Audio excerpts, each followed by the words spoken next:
So as I mentioned earlier, polio cases have decreased by over 99% since 1988. To what extent is polio still a public health threat? What do you make of the number? Well, polio will remain a public health threat as long as there's just even one case of polio anywhere in the world.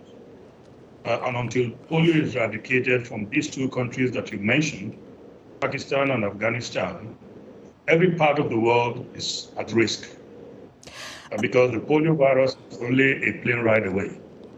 So we must continue the same efforts that has brought us from the number of cases you mentioned earlier, approximately 1,000 cases of the wild poliovirus every year in 125 countries, to where we have currently, as of this point this year, just 9 cases. But even one case of polio is a case too many. One case is a case too many. Dr. Funsho, let me ask you this. In August 2020, Nigeria was certified free of polio. Since then, what has been done to ensure that the country remains polio-free and the region as well?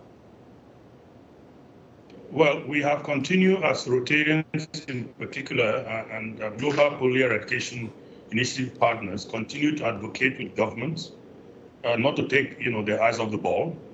Polio eradication is a very expensive venture. We still expect that we will expend about $4.8 billion US before the expected date of certification of 2016.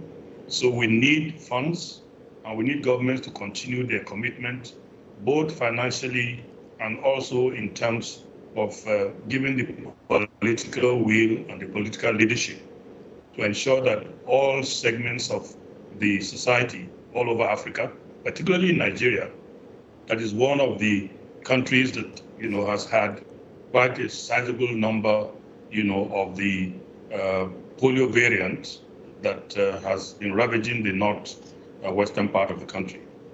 When you look at the African continent and where things are regarding the fight against polio, according to you, what is the next frontier in the fight against polio on the continent?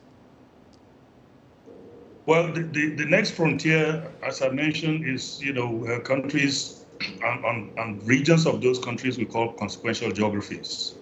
Currently, we have southern DRC, northwestern Nigeria, parts of Yemen, and another, fourth country. These are areas where the GPR, which is the Global Polio Eradication Initiative partners, are concentrating their efforts to ensure that zero-dose children, because children who have never had even a single drop of the poliovirus still abound.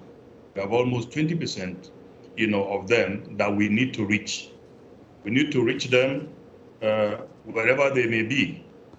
Currently, there are challenges of reaching these children either because they live in very remote areas or they live in conflict-ridden areas. Okay. So the GPI is evolving new strategies to ensure we can get the polio vaccine to these children.